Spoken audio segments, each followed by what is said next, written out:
सभी सनातनी भाइयों को मेरा जय श्री राम, हर हर महादेव। आज वीडियो बनाने का मुख्य कारण है कि इस कलयुग में एक खरदूषण नाम के दो भाई हैं। एक का नाम खर है, एक का नाम दूषण। वो दिन ब दिन जो सनातन धर्म के जो आराध्य हैं भगवान श्री कृष्ण और माता रानी राधा, उनके ऊपर अश्लील टिप्पणियां करते रहते हैं ये। और वो कहीं से भी ग्रंथ उठा के लाते हैं जो मान्य है नहीं है उसके बारे में भी इनको जानकारी नहीं होती है, और कहीं से भी मिलावटी ग्रंथ उठा के लाते हैं और शुरू हो जाते हैं बोलना। और इन दोनों का काम है, ये रामपाल की जो रामपाल पाखंडी है, इनकी सेना के ये वो हैं, ये मुख्य देख रहे होंगे आगे, मुख्य हैं ये। और इनका काम है कि दिन भर ग्रंथों से ऐसी चीज़ें ढूंढना जहाँ पर कुछ ऐसी चीज़ें लिखी हो जिससे हम इनको ये सिद्ध कर सकेंगे कि भगवान श्री कृष्ण ईश्वर नहीं है। जबकि मैं पहले ही कह चुका हूँ कि इन्होंने लगभग लाखों बार करोड़ों बार पढ़ लिया होगा कि भगवान श्री कृष्ण ईश्वर हैं। अब एक ग्रंथ की एक बात को मानना, दूसरी बात को नहीं मानना, इसको ही दोगलापन कहा गया है। इसको ही क्या बोलते हैं, सिलेक्टिव होना कहा गया है। ठीक है, कि शास्त्र की एक बात को तो मानना और दूसरी बात को नहीं मानना, इसी को ही दोगलापन कहा गया है, कि सिलेक्टिव होना कहा गया है। चलिए पहले इन लोगों की बात सुन लेते हैं, उसके बाद हम आज बहुत बड़ा खुलासा करने वाले हैं इनके ऊपर। चलिए। जैसे कि आज के जितने भी नकली धर्मगुरु है, ये कहते हैं गोलोक सर्वश्रेष्ठ है और श्री कृष्ण जी की भक्ति करके, राधा रानी की भक्ति करके हम गोलोक मिलेगा हमें। तो आइए दिखाते हैं आपको कि गोलोक में भी राग द्वेष है, गोलोक में भी दुराचार है, गोलोक में भी लड़ाई झगड़े हैं, श्राप आदि। अब हम सतलोक की सच्चाई बताते हैं तुम्हारे। ठीक है, इसने सबसे बोला कि गोलोक में भी राग द्वेष है, तो सतलोक में भी राग द्वेष है। काल ब्रह्म को राग द्वेष हुआ, राग आया, वो अक्षर पुरुष को गुस्सा आया, क्रोध किसको आया, अक्षर पुरुष को आया। कहाँ आया, सतलोक में। द्वेष, काल पुरुष को द्वेष हुआ, क्या हुआ कि ईर्ष्या हुई कि मेरे भाइयों के पास तो इतना एक एक उसमें ब्रह्मांड में रह रहे हैं और हम तीनों भाई एक ब्रह्मांड में रह रहे हैं और सबके पास एक एक ब्रह्मांड है, तो मुझको भी अलग से चाहिए ब्रह्मांड, मेरे को भी अलग से चाहिए ज़मीन। किसके मन में द्वेष आया, कहाँ आया, सतलोक में। उसके बाद क्या बोला, लड़ाई झगड़े, क्षर पुरुष के उसके साथ, काल पुरुष ने किसके साथ झगड़ा किया, अपने भाई के साथ। जब सृष्टि रचना लेने गया था, सृष्टि का सामग्री लेने गया था, अपने भाई से गया था, और क्या कहा उसने कि अपने पिताजी जो तुम्हारे परमात्मा हैं, उसने शिकायत करी कि ऐसे ऐसे काल आया था, मेरे को मारा, मेरे को पीटा और ये सृष्टि रचना मेरे से छीन के ले गया। ये लड़ाई झगड़ा था। हाँ, उसके बाद लालच, किसको आया लालच, सतलोक में। तुम्हारी आत्माओं को लालच आसक्ति हुई ना। काल ने कहा कि मैंने बहुत अच्छी वहाँ धरती बना रखी है, बहुत अच्छी, सुंदर सुंदर, तुमको लालच आ गया उसके बातों पे। जबकि तुम जिसको तुम परमात्मा मानते हो उसके चरणों में थे, तुम उसके शरण में थे, फिर भी तुम्हें लालच आ गया। हाँ, ये है तुम्हारी सच्चाई।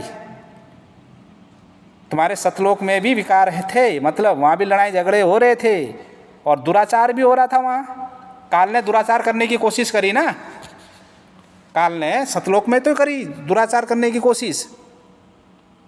तो मेरे खरदूषणों, इतना ध्यान देना, अगर एक उंगली तुम ना दूसरे की तरफ कर रहे हो ना, तो 4 उंगली तुम्हारी तरफ भी है, इस बात का ध्यान देना।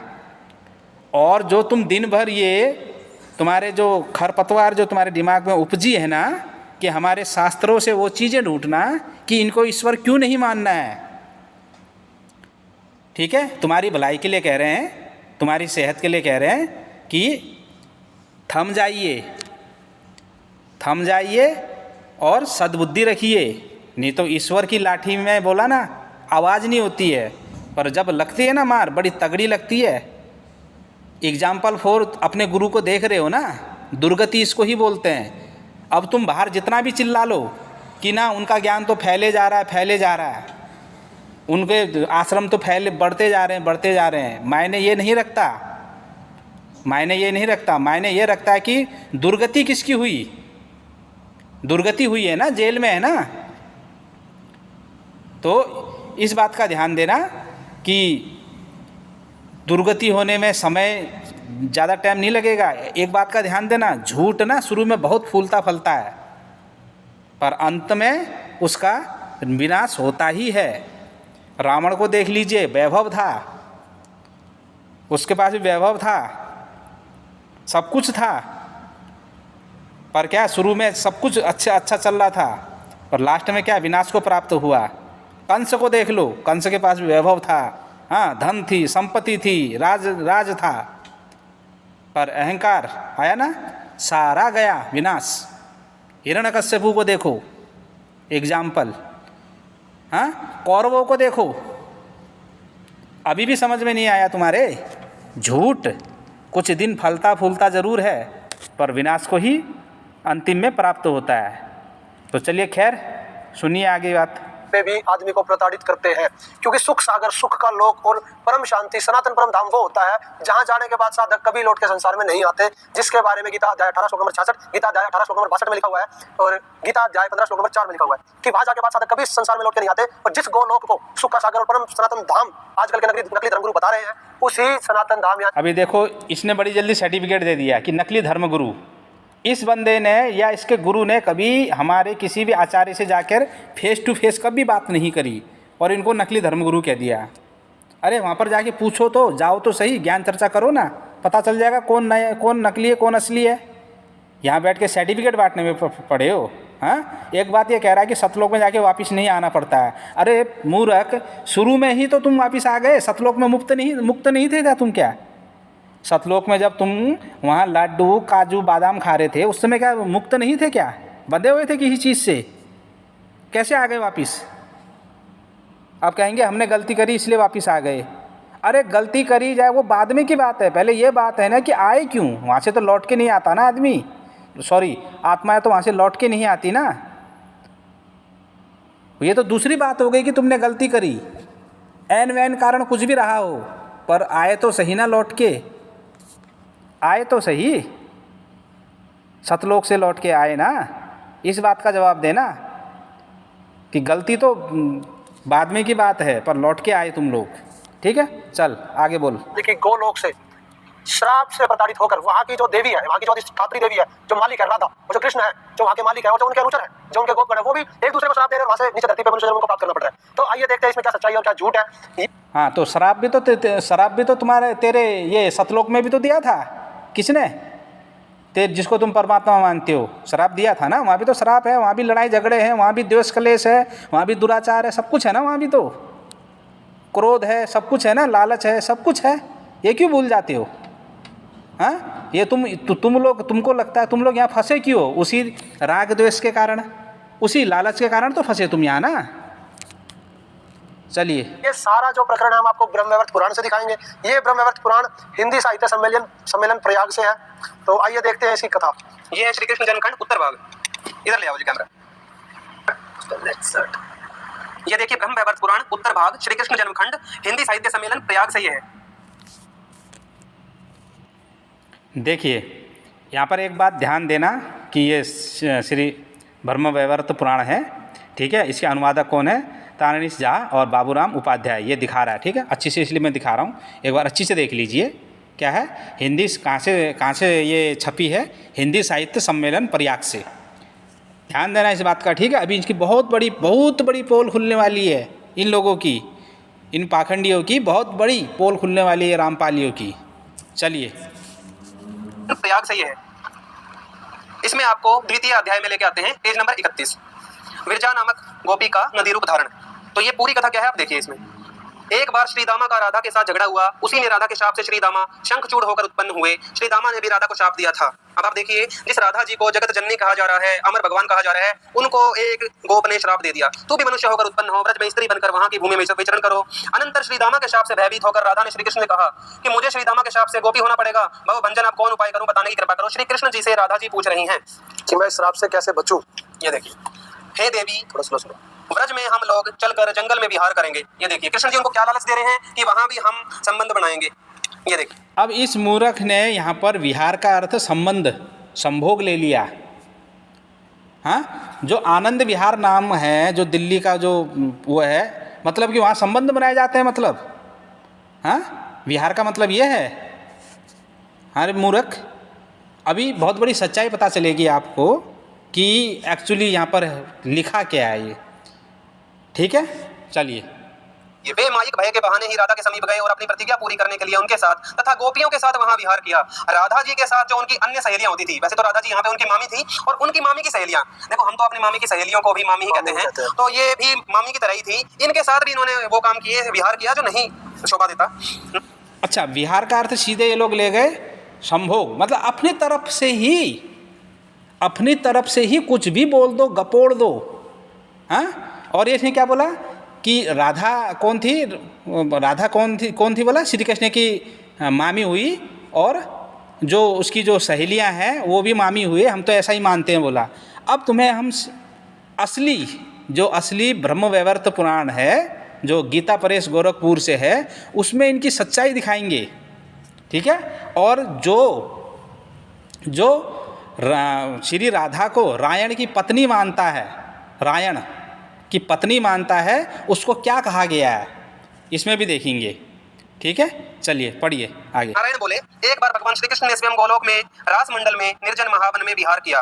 राधिका को सुख संभोग में निमग्न होने के कारण अपने पराये का ज्ञान नहीं रहा, इसलिए विहार करने के उपरांत भगवान श्री कृष्ण बिना उनसे पूछे उन्हें छोड़कर एक अन्य विरजा गोपी के साथ श्रृंगार संभोग करने के लिए चले गए। तो युवराज जी, ये बात कहाँ तक शोभा देती है? जब श्री कृष्ण जी ही अपनी पत्नी को छोड़कर किसी और के साथ जा रहे हैं संबंध बनाने के लिए, तो ये चीज कहाँ तक शोभा देती है?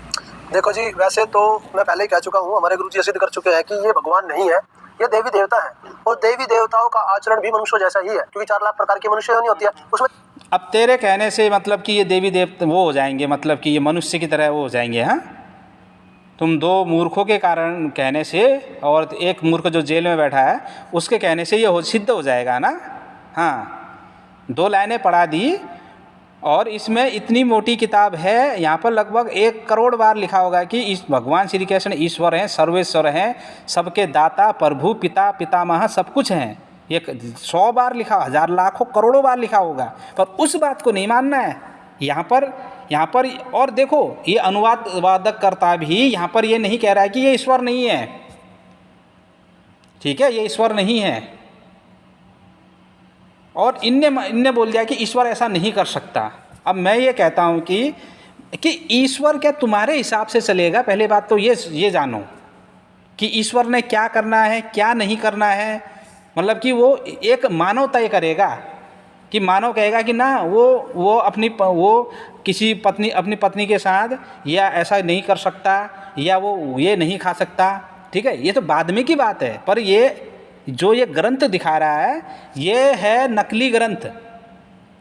ये नकली ग्रंथ दिखा रहा है, इसमें मिलावट है, श्लोक में मिलावट है, इसमें अनुवाद में मिलावट है, सब कुछ मिलावट है। अभी हम तुमको साबित करेंगे। ठीक है, चलिए, इसने जो प्रकरण दिखाया कि उसी प्रकरण में चलते हैं हम, असली ब्रह्म वैवर्त पुराण में, गीता प्रेस गोरखपुर की।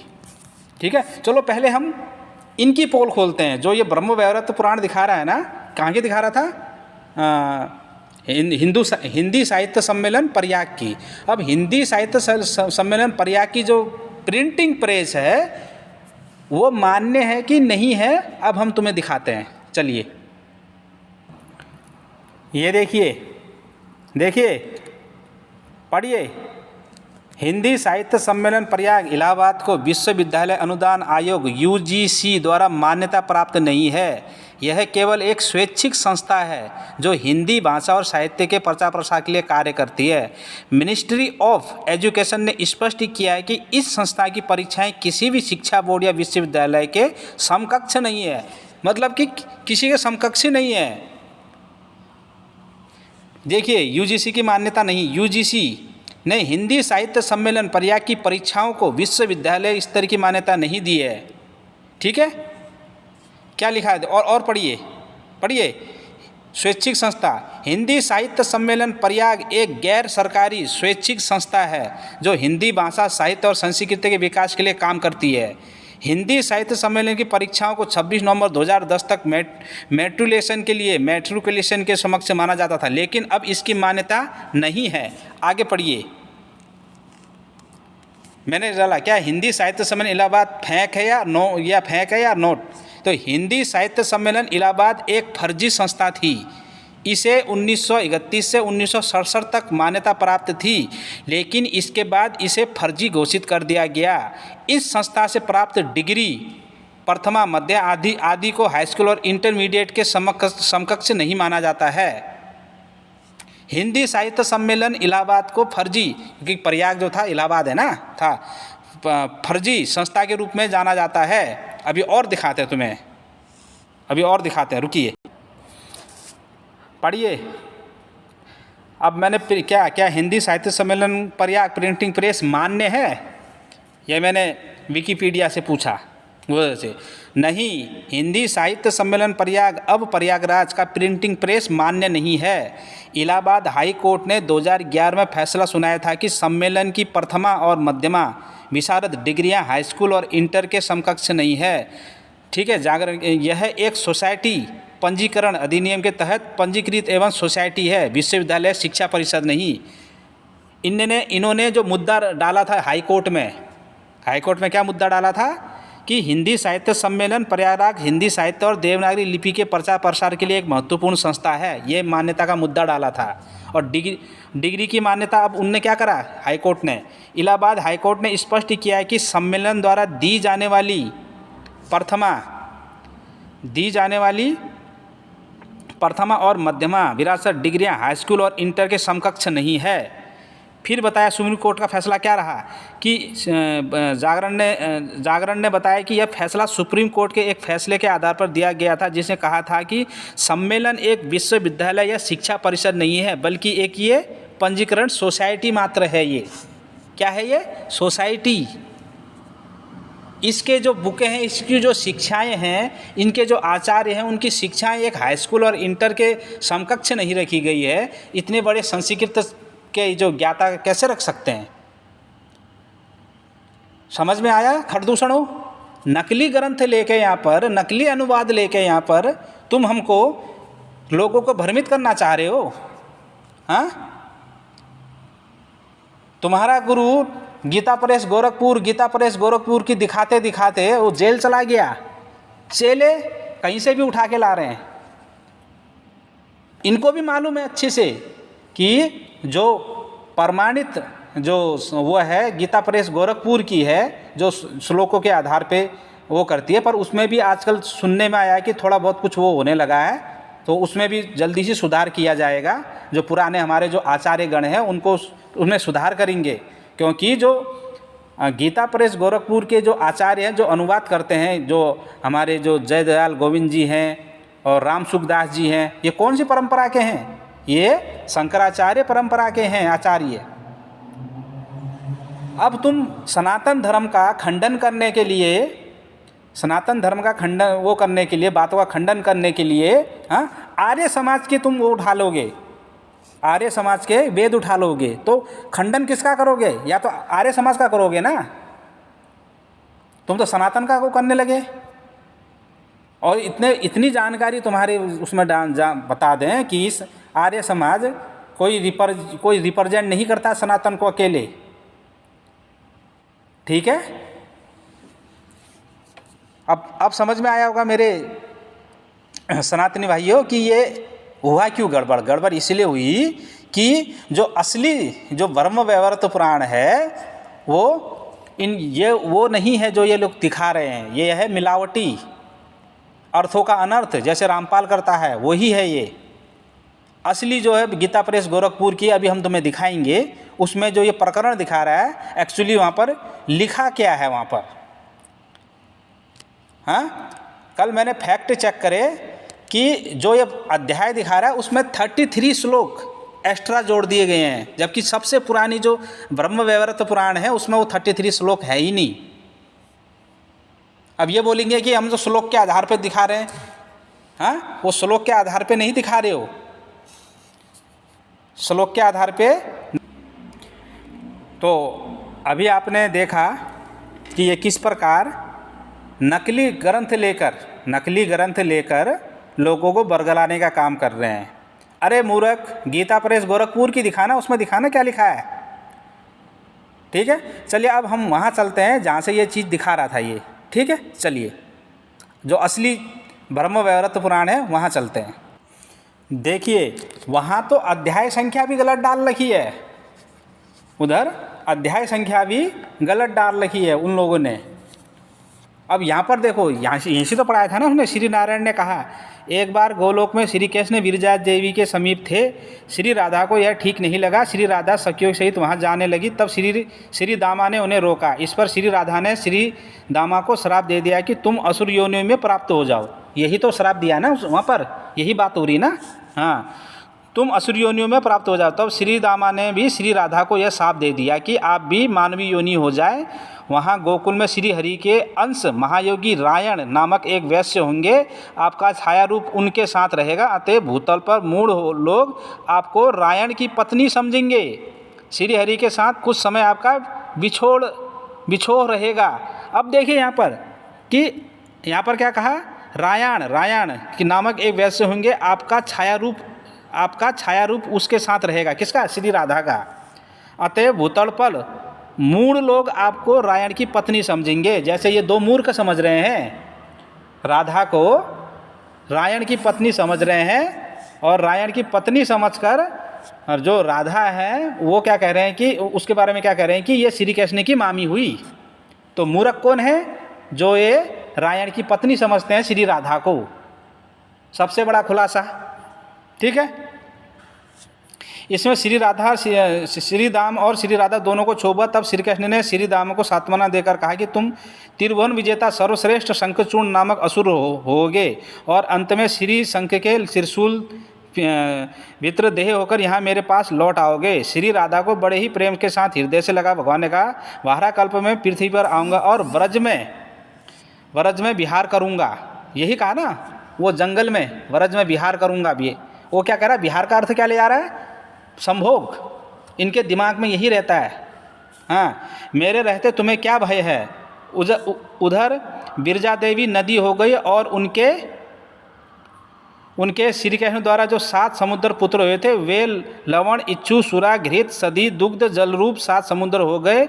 यह सब श्री राधा और श्री कृष्ण की लीला ही है। क्या है ये? लीला।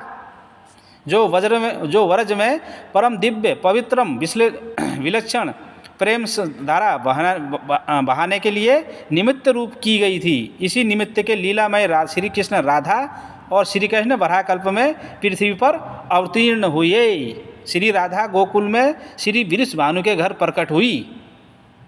अब समझ में आया तुमको? यहाँ पर ऐसी बात कोई लिखी ही नहीं है। ये कहाँ से प्रकाशित है अभी तुम्हें हम दिखाते हैं। रुको, कहाँ से प्रकाशित है दिखा देते हैं। ये कहाँ से प्रकाशित है? गीता प्रेस गोरखपुर से। ये है असली, जो वो दिखा रहे हैं वो है नकली, वो है मिलावटी। अर्थों का अनर्थ किया रामपाल की तरह, उसमें कुछ अपनी तरफ से जोड़ दिया है, कुछ अपनी तरफ से हटा लिया है उसमें।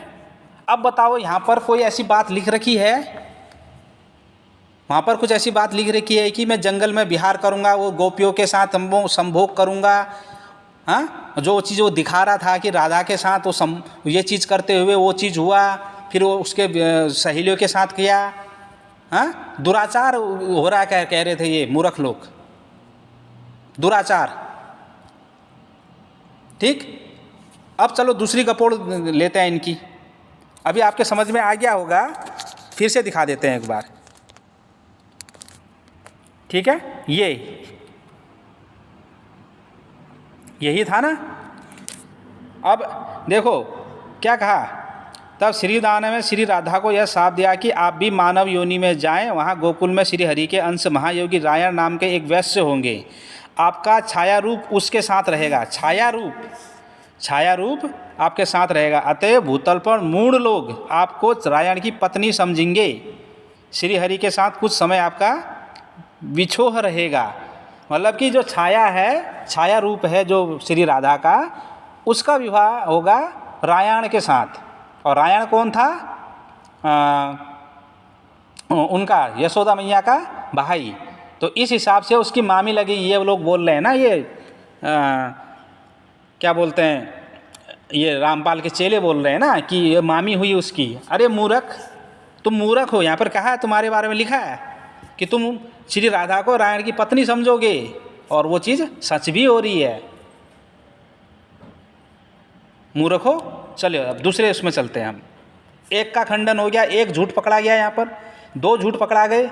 सबसे पहले कि जो ये जो ग्रंथ दिखा रहे हैं वो ही मिलावटी है, वो ही मान्यता प्राप्त नहीं है। नंबर 1 मैंने आपको दिखा दिया।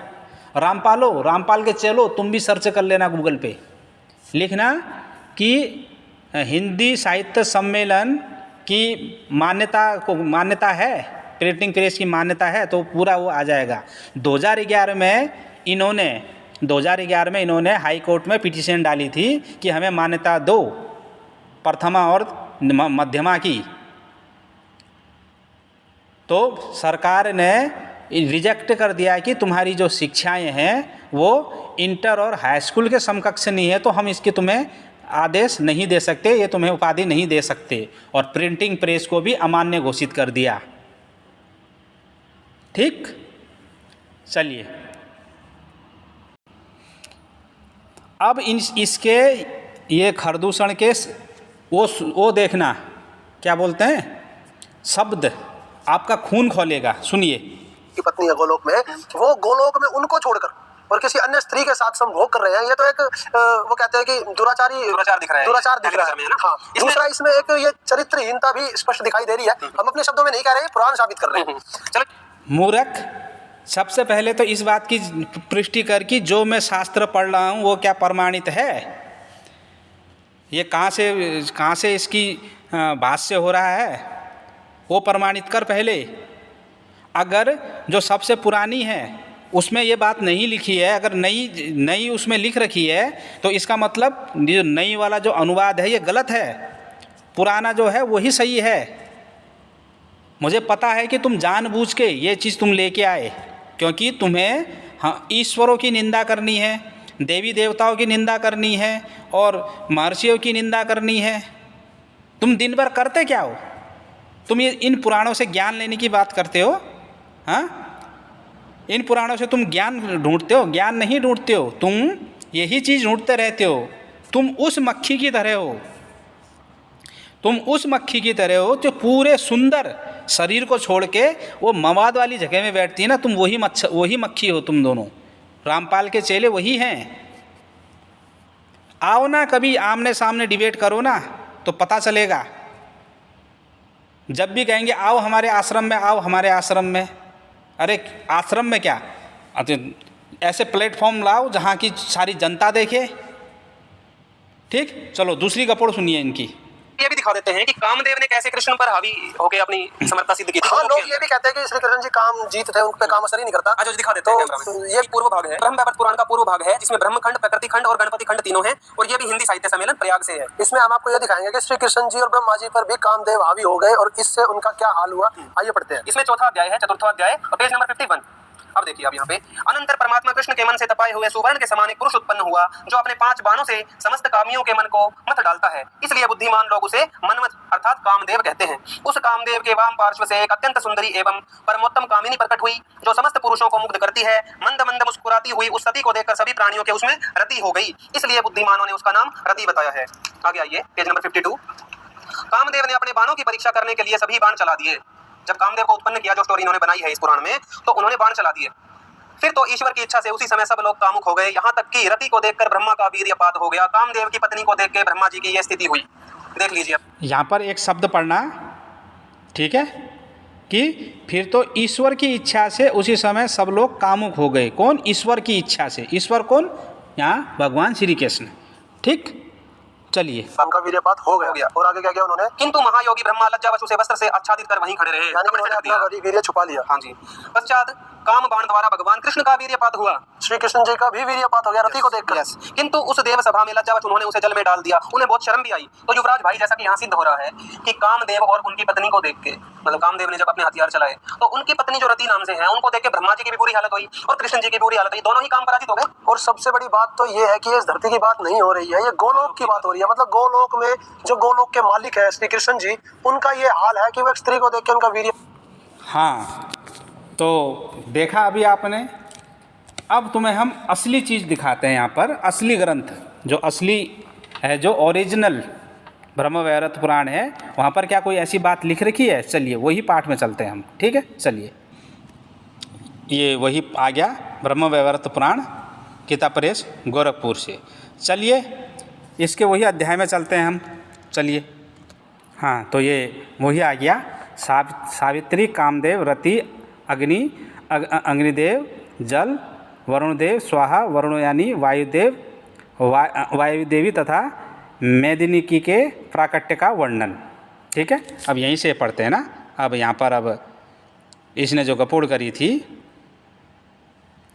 ठीक है, सावित्री जी ने यहाँ से बोला, भगवान आप सबके बीच आदि कारण है, सनातन ब्रह्म ज्योति हैं, अब प्रांत पर निर्विकार एवं निरंजन ब्रह्म हैं। आप श्याम सुंदर श्री कृष्ण को मैं नमस्कार करती हूँ।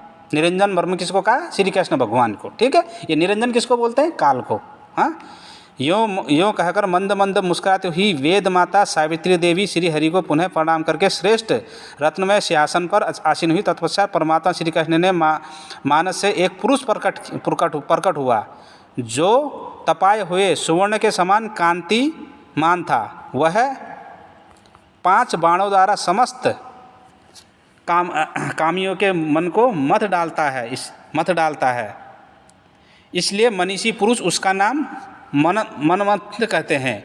उस कामदेव के वाम पार्श्व से एक श्रेष्ठ कामिनी उत्पन्न हुई जो परम सुंदरी और सबके मन को मोह लेने वाली थी। मंद मंद मुस्कुराती हुई उस सती को देखकर समस्त प्राणियों की उसमें रति हो गई। इसलिए मनीषी पुरुषों ने उसका नाम रति रख दिया। 5 बाण और पुष्पमय धनुष धारण करने वाले कामदेव श्री हरि के सामने खड़े हो उनकी स्तुति करके आज्ञा पाकर रति के साथ रमणीय रत्नमय सिंहासन पर बैठे। मारण, स्तंभन, जृंभन और शोभन और उन्मादन ये कामदेव के 5 बाण हैं। उन्हीं को वे धारण करते हैं। अपने बाणों की परीक्षा करने के लिए कामदेव ने बारी बारी से सभी बाण चलाए। यहीं से पढ़ा है ना उसने। कामदेव ने क्या करा? परीक्षा लेने के लिए बाण चलाए। फिर तो ईश्वर की इच्छा से सब लोग काम के वशीभूत हो गए। ईश्वर कौन? भगवान श्री कृष्ण। इच्छा से, ईश्वर की इच्छा से, किसी और की इच्छा से नहीं है, ईश्वर की इच्छा से। हाँ, कामवश स्खलित और महायोगी ब्रह्मा जी का वीर्य अग्नि के रूप में उद्दिष्ट हो उठा। ठीक है, वे देवेश्वर, अब आगे पढ़ते हैं। वे देवेश्वर, यहाँ पर ये फोटो है, अब यहाँ से देखेंगे। ठीक है, यह आया। अग्निदेव बड़े बड़े लपटे उठाते हुए करोड़ों ताड़ों के समान विशाल रूप धारण करके प्रज्वलित होने लगे। उस अग्नि को बढ़ते देख श्री कृष्ण ने लीलापूर्वक जल की रचना की। वे अपने मुख से निश्वास वायु के साथ जल की एक एक बूंद गिराने लगे। मुख से निकले हुए उस बिंदु मात्र जल से संपूर्ण विश्व को अपलावित कर दिया। उनके किंचित कण मात्र जल ने उस प्रज्वलित अग्नि को शांत कर दिया। तभी से जल के द्वारा आग बुझने लगी। तत्पश्चात वहाँ एक पुरुष का प्रादुर्भाव हुआ जो उस अग्नि के अधिदेवता थे। अब बताओ यहाँ पर कहाँ लिख रखा है कि उन्होंने अपने कपड़े से उसको वो कर लिया और वो लज्जित हो गए? लिखा है कहीं पर? हाँ, पढ़िए, कहीं पर लिख रखा है जैसा वहाँ पर लिख रखा था? हाँ, कहीं पर लिख रखा है? नहीं लिखा है ना। तो इस बात को वहाँ पर क्या लिख कर रखा है? बड़ा चढ़ा के, जो बात सीधी तरीके से भी लिखी जानी थी, ठीक है, वहाँ पर जो नकली जो है, मिलावटी जो है, वो इस प्रकार से लिखी गई। हाँ, और यहाँ पर देखो जो कामवश हुए हैं वो भी भगवान की इच्छा से हुए हैं। ये क्यों नहीं बता रहे हैं? अगर भगवान की इच्छा नहीं होती तो कोई भी कामवश नहीं होते। पढ़ा ना? ये यहाँ पर क्या लिखा है? अपने बाणों की परीक्षा करने के लिए कामदेव ने बारी बारी से वे सभी बाण चला दिए। ईश्वर ने ही दिए थे ना। फिर तो ईश्वर की इच्छा से सब लोग काम के वशीभूत हो गए। ईश्वर की इच्छा से, भगवान श्री कृष्ण की इच्छा से सभी लोग कामवश हो गए। ठीक है, क्योंकि वो परीक्षा, कामदेव परीक्षा कर रहे थे ना, 5 बाणों की चलते हैं कि नहीं चलते हैं, ये सिद्ध हैं कि नहीं हैं। तो ईश्वर की इच्छा से ही सब कुछ हो रहा था। ईश्वर नहीं चाहते, अगर चाहते कि ये बाण काम ना करें तो नहीं करते काम, पर ईश्वर ने चाहा। तो मेरे मूर्ख, तो मूर्ख हो, चेक कर लेना खुद को एक बार। ठीक है, ये नकली जो ग्रंथ लेके आ रखे हो, इसमें श्लोक भी मिलावट हैं, इसमें जो लिखा है वो भी मिलावट है, जो चीज़ वहाँ लिखी ही नहीं है वो भी लिख रखा है उसमें। हाँ, तुम्हें प्रमाण चाहिए, अगर हमसे प्रमाण चाहिए तो तुम्हें गीता प्रेस गोरखपुर की ही चाहिए, यहाँ वहाँ की नहीं चलेगी। हाँ, अगर तुम दिखाओगे तो कहीं की भी दिखा दोगे। हाँ, कभी बम्बई से प्रकाशन दिखा दोगे, कभी रुद्रप्रयाग से दिखा दोगे, जो प्रिंटिंग प्रेस मान्य ही नहीं है। हाँ, जो इलीगल है। ये पहले ही छप गई थी, ये पहले ही 2011 से पहले, उसके बाद उसकी मान्यता रद्द हुई है। अब ये लोग यहाँ पर बोलेंगे कि इसका विरोध क्यों नहीं कर रहे हो फिर? अरे मूर्ख, तुम्हारे जैसे तो हैं सभी। जो श्लोक ओरिजिनल में हैं उस श्लोक का अनुवाद हम मानेंगे। जो हमारे परंपरा प्राप्त आचार्य हैं, शंकराचार्य के जो साधिन्य में हैं, जो और भी परंपरा प्राप्त आचार्य हैं, उन्हीं की मानेंगे हम। एक बार चेक करना इनको। तो मेरे सनातनी भाइयों, आज आपने देखा कि ये किस तरह लोगों को भ्रमित करते हैं। कहीं से भी कोई भी पुस्तक उठा लाएंगे और उसको प्रमाण के रूप में ले लेंगे। हाँ, सनातन धर्म का खंडन करना है और आर्य समाज के वेद दिखाएंगे, और उसी को फिर जो स्वामी दयानंद सरस्वती जी थे उसी को अज्ञानी भी बताएंगे फिर, और उसी के वेद भी पढ़ेंगे। ये पहले ऐसे दुनिया के ऐसे इंसान हैं कि जो उसको ही मूर्ख कह रहे हैं जिसकी वो किताबें को पढ़ रहे हैं। ये है इनकी मानसिकता। और हाँ, 5-6 दिन हो गए उस बेचारे सब्जी वाले को जेल में पड़ा हुआ। ये फालतू की वीडियो बनाना छोड़कर उसको जाओ, उसको निकालिए, जाइए और उसके तरफ से केस लड़िए, कोर्ट में जाइए, और जो जिस किताब के लिए वो अंदर गया है उस किताब को क्लीन चिट दिलवाइए कोर्ट से, और बाइज्जत बरी करके उसको निकाल के लाइए वहाँ से। 11 से 12 बार जो क्लीन चिट मिल रखी है ना, तुम्हारे किताब को मिल रखी है ना, वो क्लीन चिट जाके दिखाइए कोर्ट पे। बेचारा सब्जी वाला गरीब बेचारा वो फंस गया फालतू में तुम्हारे चक्कर में। तुम ही लोगों ने पानी चढ़ाया ना कि ये हमारी किताबें कोर्ट से मान्यता प्राप्त है, कोर्ट से मान्यता प्राप्त है। इसी तड़ी में वो सड़कों में बेचने लग गए किताबें। अब बेचारा वहाँ वो फंस गया। पर अभी कोई ना सतलोक की तरफ से जा रहा है तुम्हारे, ना आश्रमों की तरफ से जा रहा है, ना तुम्हारा गुरु बचाने आ रहा है जिसको तुम परमात्मा कहते हो, जो उड़ के आता है, जो गोलियां हाथ से रोक देता है, ना वो बचाने आ रहा है। समझ में आया? और हाँ, इनकी एक और देखो, कॉपीराइट पे कॉपीराइट मारे जा रहे हैं। कायरता देखिए। अरे भाई, इतना डरते क्यों हो, इतना भय क्यों है? क्यों? आइए सामना कीजिए, जवाब दीजिए ना इन चीज़ों का। तो तुम्हारा आज अच्छी से भंडाफोड़ हो गया है। ये पता चल गया है कि नकली मिलावटी धर्म ग्रंथ ला के यहाँ पर लोगों को बरगलाने का काम कर रहे हो। ऐसी कोई भी बात हमारे ब्रह्म वैवर्त पुराण में नहीं लिखी है। अगर कोई बात ऐसी लिखी भी है तो उसको उसकी शब्दों की मर्यादा देखिए, शब्दों की मर्यादा। अरे ईश्वर को बाधित करोगे? हाँ, तुम्हारा ईश्वर तो इतना बाधित है कि इस संसार में भी उसका कंट्रोल नहीं है। ना हवा उसकी मर्जी से चलती है यहाँ, ना यहाँ पर कोई भी काम उसकी मर्जी से नहीं होता है यहाँ। तुम्हारे परमेश्वर की उसकी कोई सत्ता ही नहीं है यहाँ, उसकी चलती ही नहीं है। काल के आगे एक पैसे की नहीं चलती है तुम्हारे ईश्वर की। अब बताओ, इतना दुर्बल है और उसको तुम सर्वेश्वर परमात्मा कह रहे हो। कैसे हो गए सर्वेश्वर जिसकी एक भी नहीं चलती है उसमें। और अहंकार देखो उस परमेश्वर का, ना तू मेरी भक्ति करेगा तभी मैं तेरे को पार लगाऊंगा, अन्यथा नहीं लगाऊंगा मैं तेरे को पार। अगर भक्ति करेगा अगर तब पार पर लगाऊंगा। अगर किसी और की तूने भक्ति करी, किसी और का नाम लिया, तो मैं तेरे को पार नहीं लगाऊंगा। ये अहंकार देखो, अहंकार इसे बोलते हैं अहंकार। और पक्षपात तो कूट के भर रखा है कि ये काल के वो हैं और ये काल के दूत हैं, ये मेरे भक्त हैं। जो मेरा नाम लेगा वो मेरे भक्त, जो काल के नाम लेगा वो काल के भक्त। अपने ही संतानों में परमेश्वर तो सब ये बोलते हैं कि सभी बच्चे उस परमेश्वर की संतान हैं। तो उस परमेश्वर ने तो यहीं पर ही भेदभाव कर दिया, यहीं पर ही पक्षपात कर दिया। हाँ, तो इससे पता चलता है कि जो तुम्हारा परमेश्वर है वो मानव निर्मित है, इसलिए ऐसा हो रहा है। वो मानव निर्मित, वो मानव की तरह ही सोचता है, मानव की तरह ही है वो, और मानव की तरह ही उसकी शक्तियाँ सीमित है। ठीक है, अगर वो कुछ ऐसे कार्य करता है तो उसको कर्म बांध देते हैं, कर्म।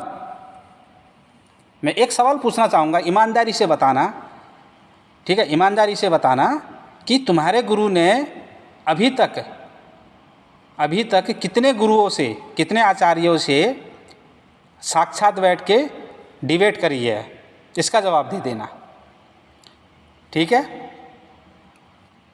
कभी किसी से वो मेरे को तो कोई ऐसी वीडियो मिली नहीं वैसे। ठीक, तो आज मेरे सनातनी भाइयों आपको पता चला होगा कि जो ये ब्रह्म वैवर्त पुराण दिखा रहा है, ये जिस पब्लिकेशन की दिखा रहा है, ये हिंदी साहित्य सम्मेलन प्रयाग की, वो प्रिंटिंग प्रेस मान्य ही नहीं है। उसकी जो शिक्षाएं हैं, उसके जो आचार्यगण हैं, उनकी जो वो है अनुवाद जो शिक्षाएं हैं, वो 10वीं और 12वीं के समकक्ष भी नहीं है। और ये इतने बड़े शास्त्रों के कैसे वो करेंगे?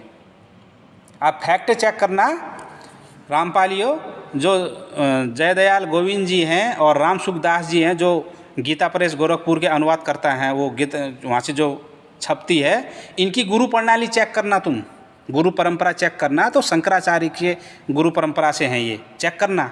वीडियो लंबी हो जाएगी तभी इसमें नहीं दिखा रहा हूँ। और जो ये दिखा रहा है, इनकी गुरु परंपरा देख लेना कहाँ से, जिसकी ये अनुवाद दिखा रहे हैं, ये मिलावटी है। अरे मूर्खो, खरदूषण, ये दोनों क्या है? मिलावटी है। ये जो तुम दिखा रहे हो, गीता प्रेस गोरखपुर वाली दिखाओ ना। ठीक है, तो आज के लिए इतना ही। तो सभी को जय श्री राम, हर हर महादेव। इस वीडियो को इतना शेयर करना कि ये खरदूषण के पास पहुँचे। ठीक है, जय श्री राम।